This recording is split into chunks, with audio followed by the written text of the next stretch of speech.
Hola, muy buenos días. Les saluda Suanis Aguirre. Muy contenta de estar nuevamente con ustedes en un mes que ya se nos está yendo muy rápido, pero muy felices también porque estamos celebrando a Nuestra Señora de Suyapa en esta festividad de 273 aniversario. Así que hay mucho por disfrutar en Suyapa Medios. Le invito a usted que está en casa, que nos sigue por la radio a través de Suyapa FM Estéreo 102.1, a través de Suyapa TV. Nos llamen al 2257-1704 y participen del tema que a continuación les presento y que estaremos abordando esta mañana: la infección infantil por Helicobacter pylori.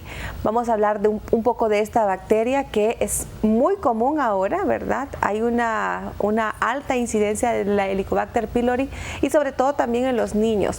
Pero para hablar de eso me acompaña el doctor Fernando Enamorado, pediatra. Bienvenido, doctor. Hola, Feliz ¿qué tal, año. Son? Un ¿Cómo gusto. está? Muy buenas. Feliz año. Doctor, bien, este es un tema que generalmente no lo abordamos, pero se da con mucha frecuencia. Este huésped, ¿verdad?, que es la bacteria Helicobacter pylori. Quisiera que antes de que ahondemos en la parte de los niños, hablemos un poco qué es esta bacteria, por qué se alberga en nuestro organismo, qué ocurre con ella, puede ser peligrosa o no. Sí, usualmente es un huésped que tenemos en el cuerpo, es un huésped frecuente, sí. No necesariamente es patológico. Así. En muchos casos la bacteria puede estar en nuestro cuerpo sin necesidad de causar síntomas, sí, o enfermedad.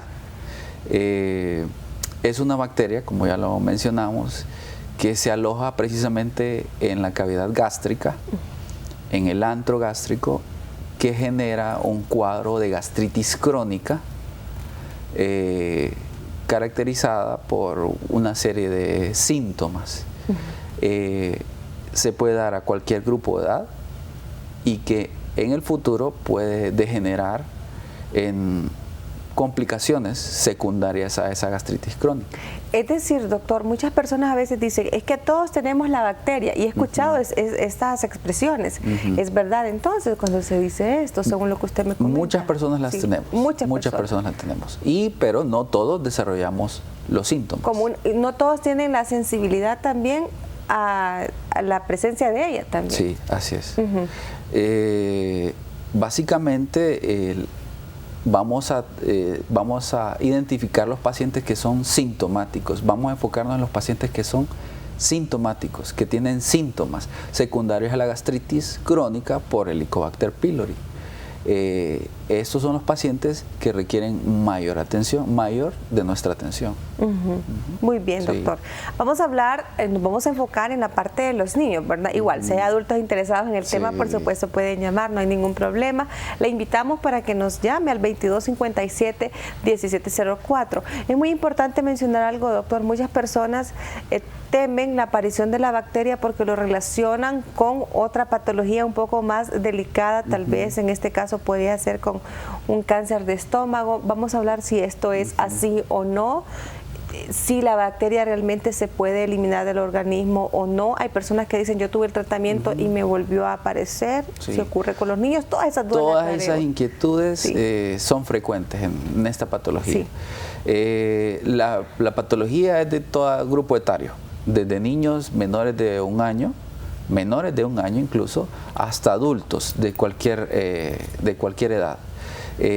Sucede que esta patología se caracteriza, pues ya lo mencionamos, una gastritis crónica que con el tiempo, si el paciente no se trata y tiene los síntomas, puede degenerar a lo que se conoce como una úlcera péptica, úlcera gástrica, úlceras duodenales, que pues con el tiempo empiezan a sangrar, empiezan a atrofiar los tejidos de la mucosa gástrica y va generando una metaplasia del epitelio gástrico que puede convertirse en una probable patología, un CA gástrico o un cáncer gástrico en relación a la presencia de la bacteria Helicobacter pylori.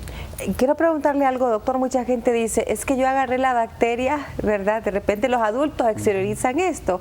Yo tomé o agarré la bacteria cuando comí X o Y comida de la calle, por ejemplo. Sí.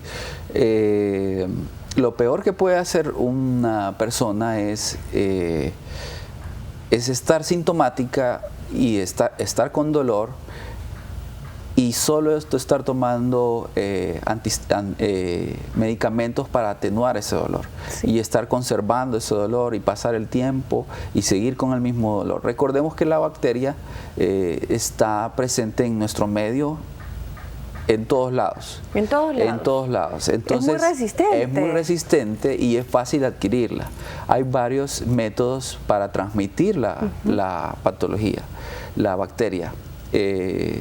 Solo necesitamos el contacto. Básicamente se encuentra en alimentos que no están bien, que no tienen una adecuada cocción, que se mantienen frescos, que no están bien preparados. Sí, pregunto algo, doctor, ¿la bacteria puede resistir a temperaturas bajas y altas? Resiste temperaturas bajas. Pero las temperaturas altas la pueden destruir. O sea, estamos hablando fuera del organismo, sí, ¿verdad? Claro, sí, sí, fuera del organismo. Sí. Entonces, una adecuada cocción, una adecuada preparación de los alimentos previene una infección por Helicobacter pylori. Es importante, doctor, cuando hablamos de esto, ya que estamos mencionando a los niños, muchas veces la bacteria tiende a la transmisión por objetos o, por ejemplo, de repente utensilios que fueron utilizados por otra persona, ¿verdad? Tengo entendido que si bebemos de la misma botella y uno de los dos es portador. Esa transmisión es de persona a persona, sí, es muy interesante, de persona a persona.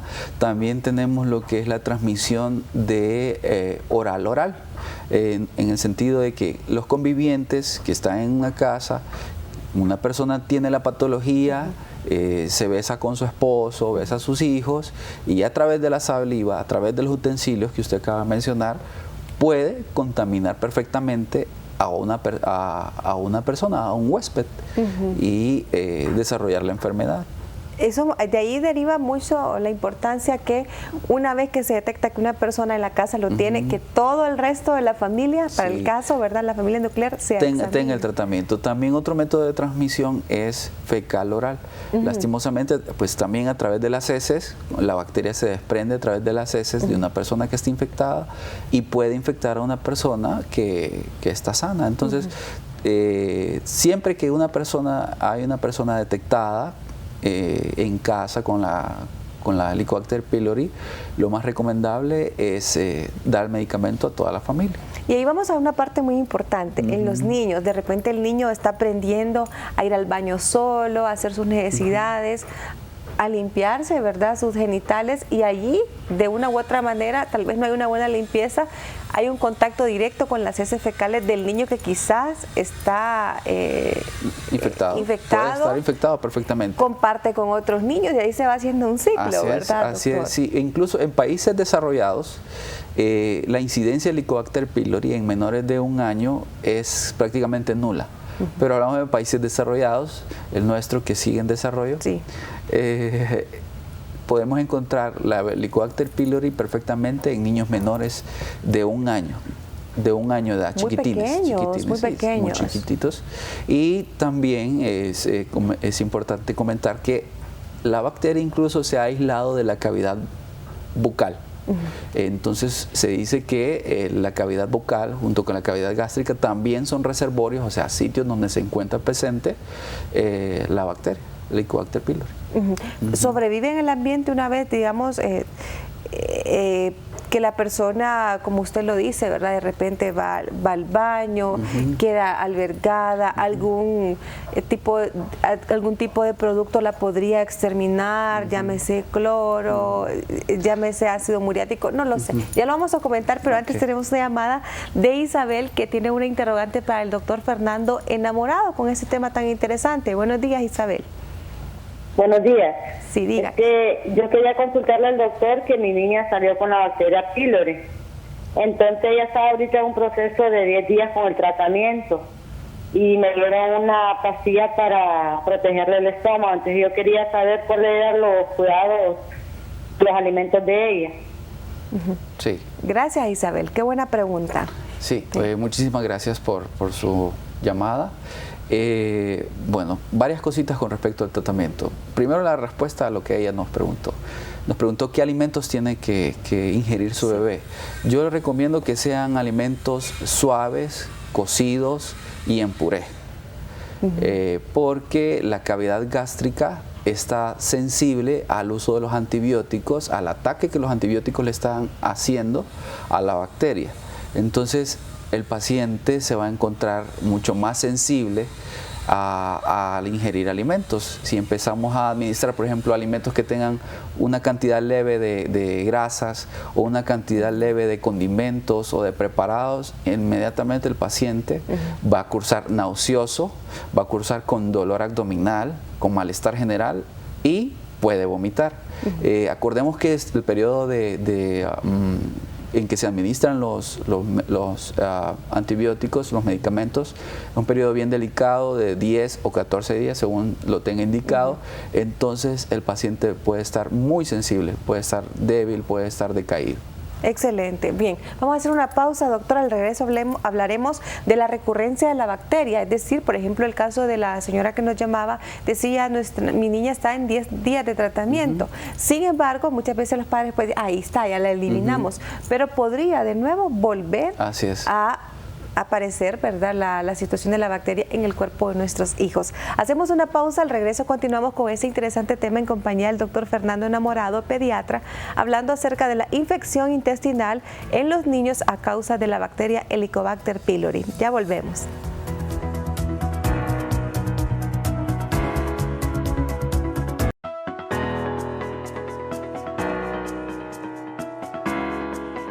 Continuamos en su programa Con Salud. Le invitamos para que nos llame al 2257-1704. Participe de este interesante tema esta mañana en compañía del doctor Fernando Enamorado, médico pediatra, hablando acerca de la infección intestinal, especialmente en niños, a causa de la Helicobacter pylori. Esta es una bacteria huésped del organismo. Lo que pasa es que no en todos los casos tiene manifestaciones. En el caso de los niños sabemos que todo su organismo se comienza a fortalecer, su sistema de defensas, y tienden a presentar muchos más síntomas, ¿verdad?, que quizás en los adultos.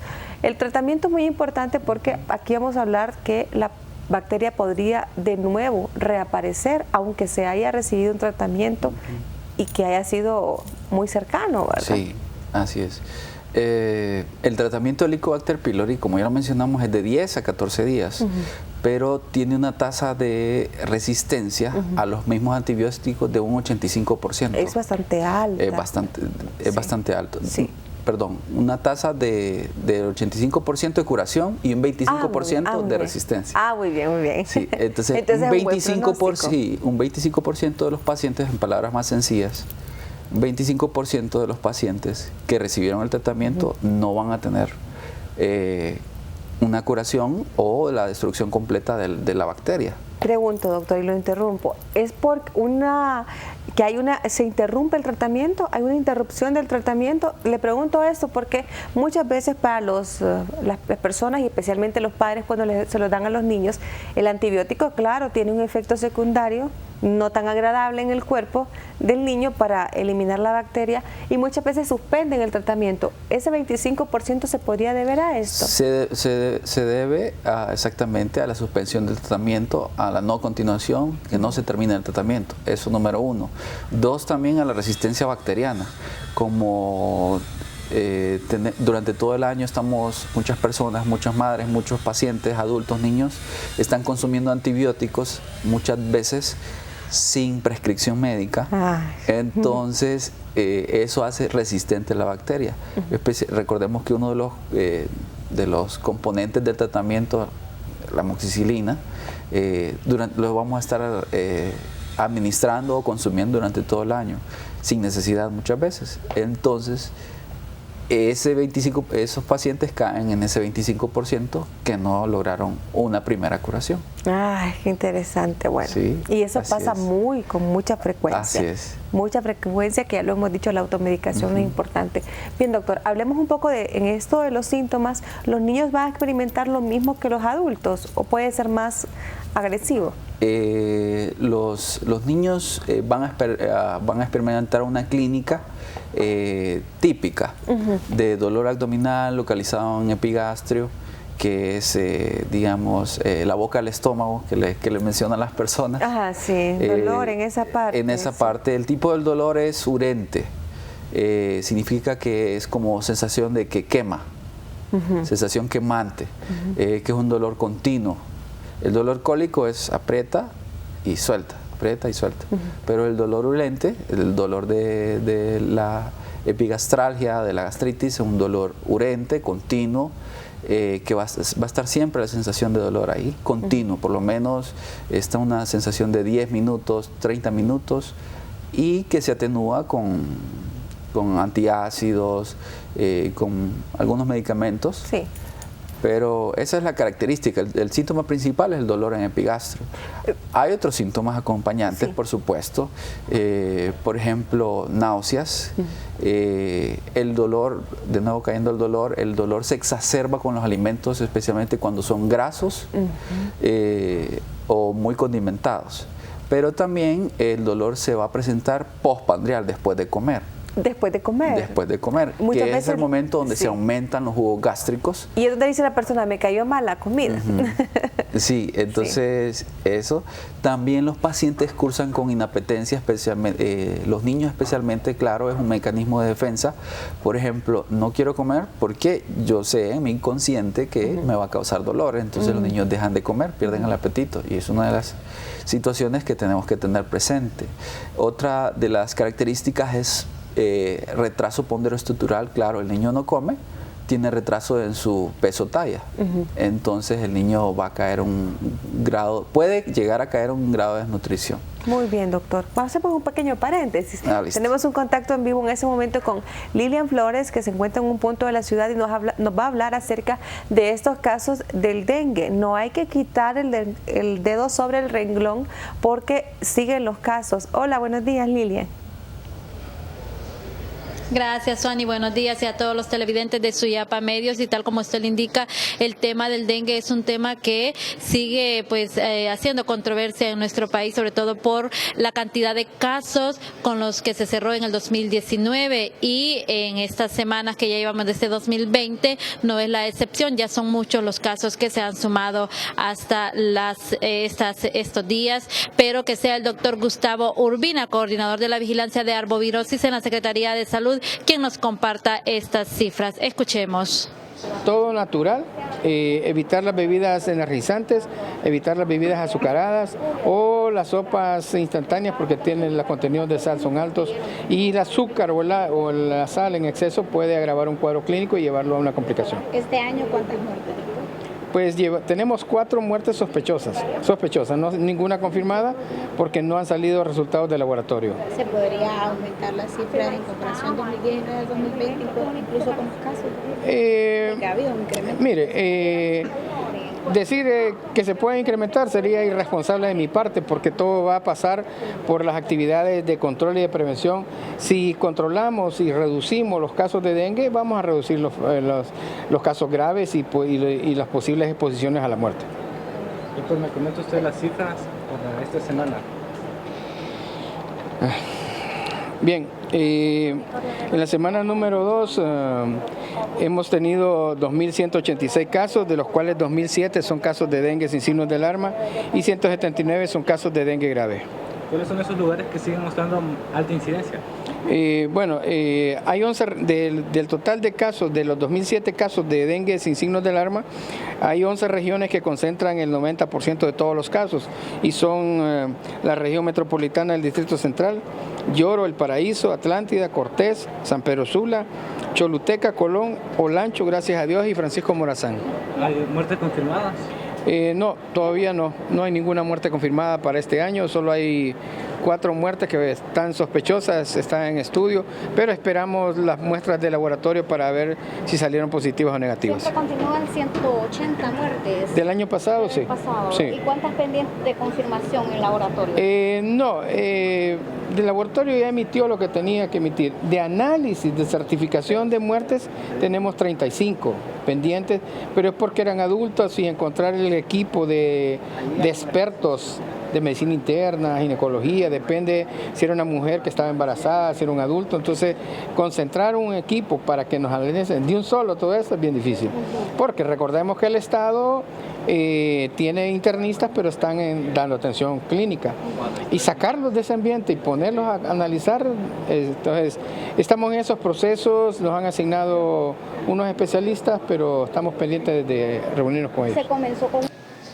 Bien, estas eran las estadísticas que nos compartía el doctor Gustavo Urbina y pues como podemos escuchar, sí hay que tener mucho cuidado, sobre todo en estas regiones en donde mayores casos se han presentado. Esto para evitar que el 2020 sea igual o peor que las cifras que se registraron en el 2019, pero eso dependerá de toda la población hondureña, de que podamos tener limpios nuestros solares, hacer todas las actividades necesarias para erradicar los criaderos de zancudos. Solo así vamos a poder eliminar esta epidemia que estamos viviendo en Honduras. Suani, con esta información nosotros regresamos con usted hasta los estudios principales.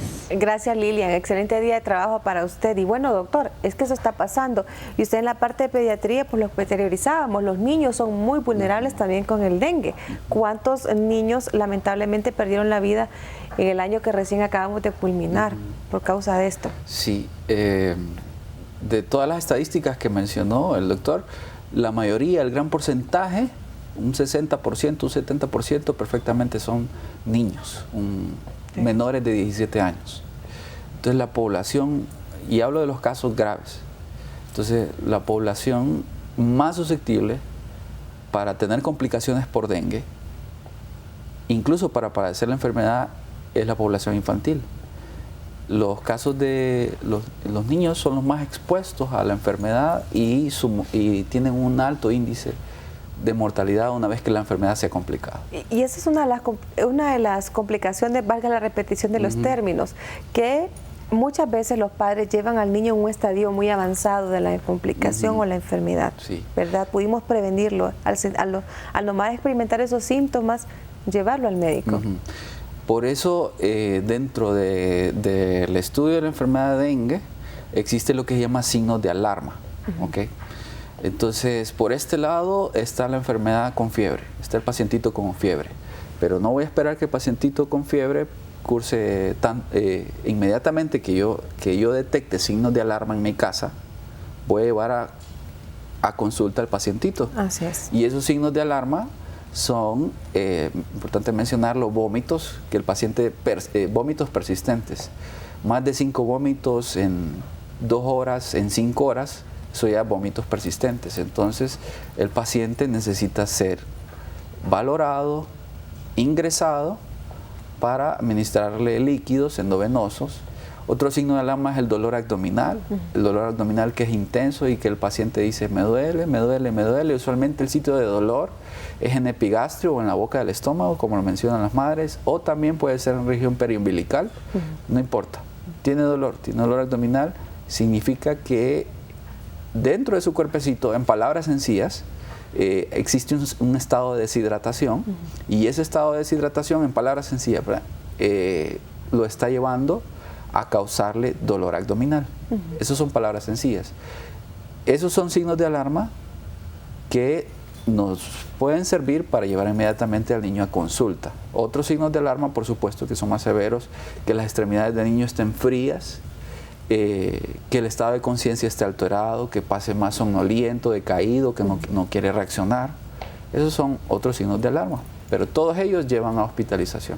Es importante que actuemos de inmediato al presentar esto y no hagamos oídos sordos, como diríamos popularmente, a las palabras del niño cuando exterioriza que no se siente bien. Sí. Doctor, voy a hacer una pausa. En un momento regresamos, vamos a hablar un poco del diagnóstico, cómo se llega, puede ser con la clínica o hay que hacer una serie de estudios de laboratorio, también cuál va a ser el tratamiento a seguir y las recomendaciones para que usted no se pierda el programa. Le invito para que nos llame al 2257-1704, hablando de las infecciones intestinales a causa de la Helicobacter pylori, una bacteria que se alberga en el cuerpo de los adultos y niños. Ya volvemos.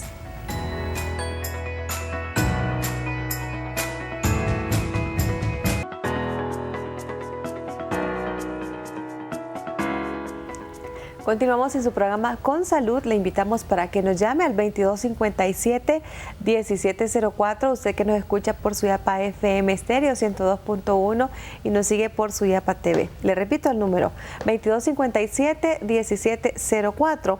Hablando con el doctor Fernando Enamorado de este tema que es bastante frecuente, pero pocas veces lo comentamos. La Helicobacter pylori y la infección intestinal a causa de ella, que eso es muy importante. Pero hablaremos ahora de la parte de diagnóstico, doctor, porque hay cosas en la anatomía del cuerpo y los síntomas que podrían parecerse. ¿Cómo se detecta o diagnostica que hay Helicobacter pylori en el cuerpo y especialmente en un niño?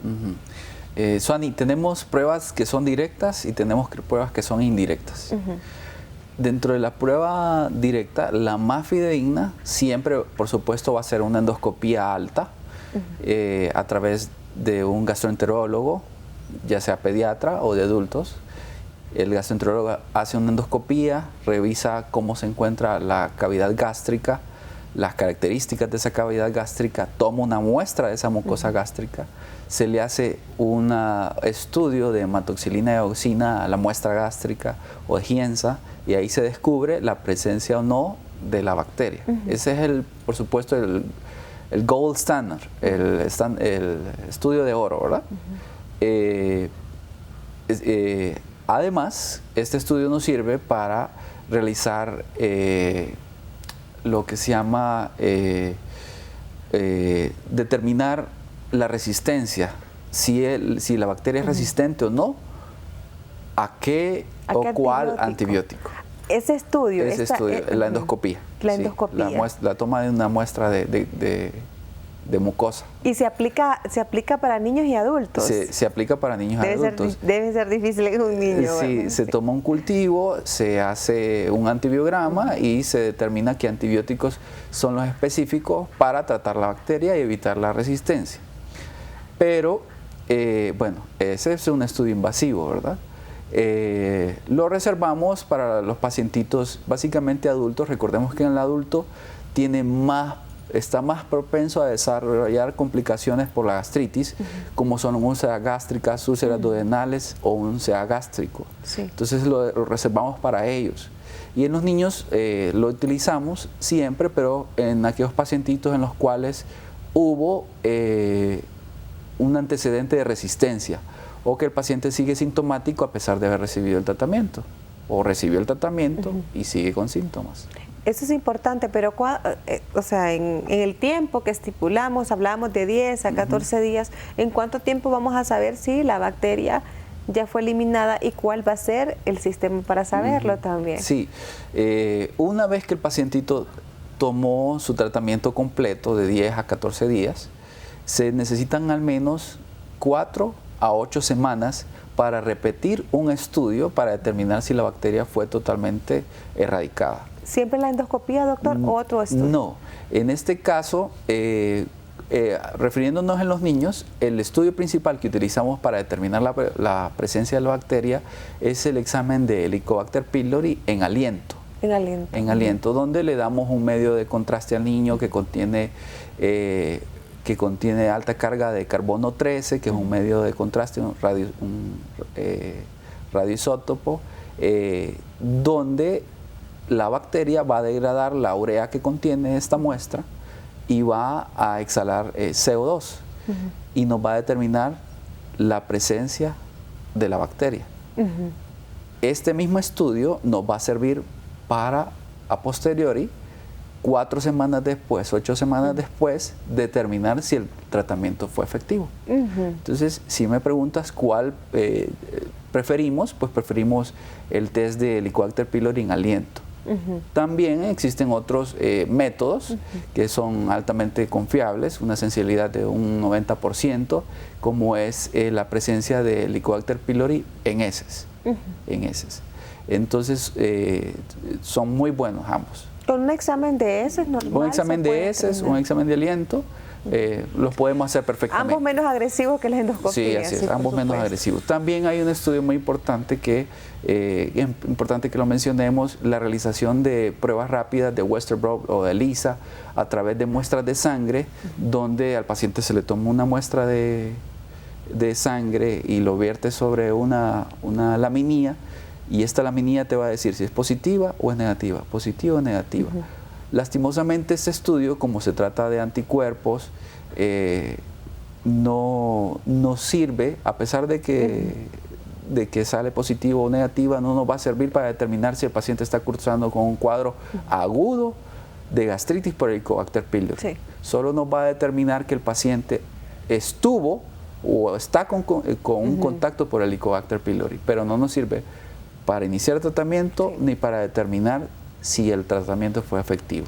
Ahí prácticamente estamos hablando, doctor, según mis cálculos, en lo que usted ha mencionado, prácticamente hablamos de entre 2 a 3 meses para, uno, primero diagnosticar, 2, tratar y 3, corroborar que se haya eliminado la bacteria del organismo. Así es, así es.